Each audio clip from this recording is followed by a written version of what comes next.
Just because your garden looks green doesn't mean it is green. Here for this morning's Garden Talk is senior horticulturist Debbie Hughes. Good morning, Debbie. Always great to have you Stephanie. back. I'm so glad I get to see you progressing. I know, you're getting bigger here.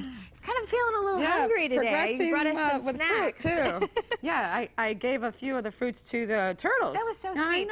She gave some to the Peace River Wildlife Center, so they can always use stuff like that. I love that you did that. But I love that you also brought them to kind of help educate us today, which is one of the many things you can learn by going to the Edison Ford Winter Estates. Not only is it gorgeous, gorgeous grounds to go visit, but you can take part in the garden talks, and you can spend a little time there with you, right? Yeah, the second Saturday every month we have a talk, and of course we're going to talk about what July is have to be tropical fruits, because that is just the ultimate at this time of year. Is this when everything is growing? All year long for this. Sprouting? Yeah, everyone says, when are the mangoes ripe? When are the mangoes ripe? No wonder I'm seeing so much color and all kinds of stuff popping up in my backyard. Oh, are you sure? I think so. I got stuff all over the place. Well, the rain brings those weeds too, you know. That is the worst thing, isn't it? It's like, do you feel like weeding recently? They grow fat. No, I don't. Wait till you get the nesting response, you know.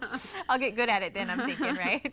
So mangoes, really popular here in Florida. We've got a mango festival that they do. I never knew there were so many different types of mangoes. Oh yeah, there's 400 at least. I didn't know there was that many. Oh yeah, 400. India's where they all originated, and they kind of made their way over to you know, all the islands, and then the islands that came to Southwest Florida because we're pretty much subtropical. We can grow a lot of the mangoes.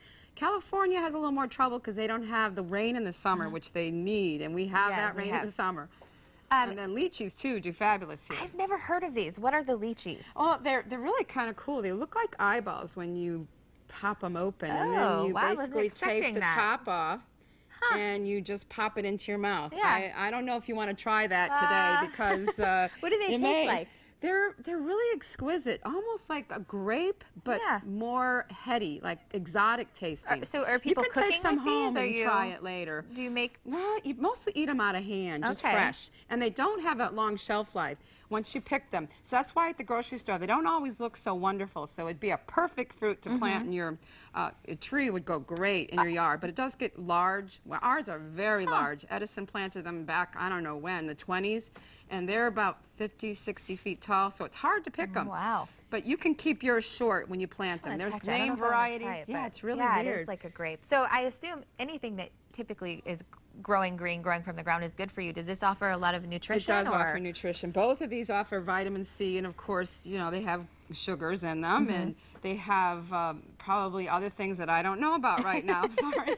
So what about the mangoes, though? Because I was really surprised with the different types. Name some of them here, because they all have such different flavor. I know. What happens is they don't come true to seed often. So say, for instance, just like parents, you're not going to have the same child every time. Well, it's the same with mangoes. And sometimes they get a variety that grows from a seedling that's awesome. So what they do is they graft it then to a rootstock, so every time you get to name it if you have that really good variety that people like to eat. Generally people like ones that don't have a lot of fiber in them and don't taste like the turpentine. See, I took it away from you, sorry. The turpentine is the variety that Edison planted. They really taste like turpentine, I think. But there's Edward and Carrie and Keat and Bailey's Marvel and Glen and just so many varieties. We tried some new ones recently just because we are always trying to find something that tastes better. Are they all typically, I mean, do they all kind of taste sweet, or are they? Yeah, some of them actually are eaten green. They shred them and they use them and like make chutneys with the green ones and pickles. We all typically think they should be eaten when they're ripe, but people in other countries eat them when they're green and even put chili powder on the top. Oh, I've never, I'll have to, because I like them sweet, because when when I'm shopping for them, I'm looking for them to be a little softer. Yeah, and once, they all are a little different colors, and so you can't always go by color. Sometimes you have to go by feel, so you got to kind of squeeze them a little bit. So feel a couple. So if they still feel hard, that means they're pretty ripe then, right? If they're hard, they're not ripe. They're not ripe. That means, see, there are varieties that are ripe in June, and there are varieties that are ripe in July, and there's varieties that are ripe in August and September. So you can extend your whole season. So you got to get the name varieties. You got to know what variety you have. And you've got to go into Edison and Ford Winter Estates to learn more about it, because they do, like I said, we'll tell you what to do. Fabulous garden talks. And you're there, right? We can actually spend some time with you. You're such a good horticulturist. I really enjoy sharing the knowledge with people because I learned, you know, the hard way sometimes, and I learn by doing. And so I'm going to give you my information that I've learned from many, many years of making mistakes or doing it right, okay? Well, and you do have such a passion for it, which is why I love you. It's so much fun talking to you, and we learn so much from you. With the garden talks, if someone does want to take part in it, when did you say the next one was? It's July 11th, which is the second Saturday. So this weekend is what? July 4th. So it is. Next weekend. Next weekend, I mean. It is next. I'm getting way ahead of myself.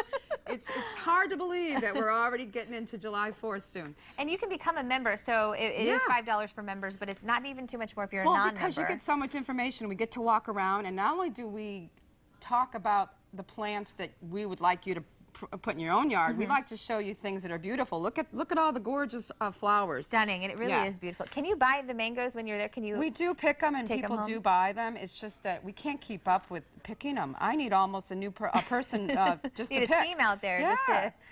Mostly, we like to eat them too. Yeah, the staff is really lucky. Yeah, we're really lucky. We get to try them. Debbie, thank you so much. It's always great having you on again. Take advantage of the garden talks. A great place to take the family, by the way. If you've got family and you're looking for something to do, go to the Edison Fort Winter Estates. I'm telling you, you won't be disappointed. Exactly. So, thank you so much. Up next, now that we have your garden looking good, let's move to your closet. Fashionista Friday is after the break.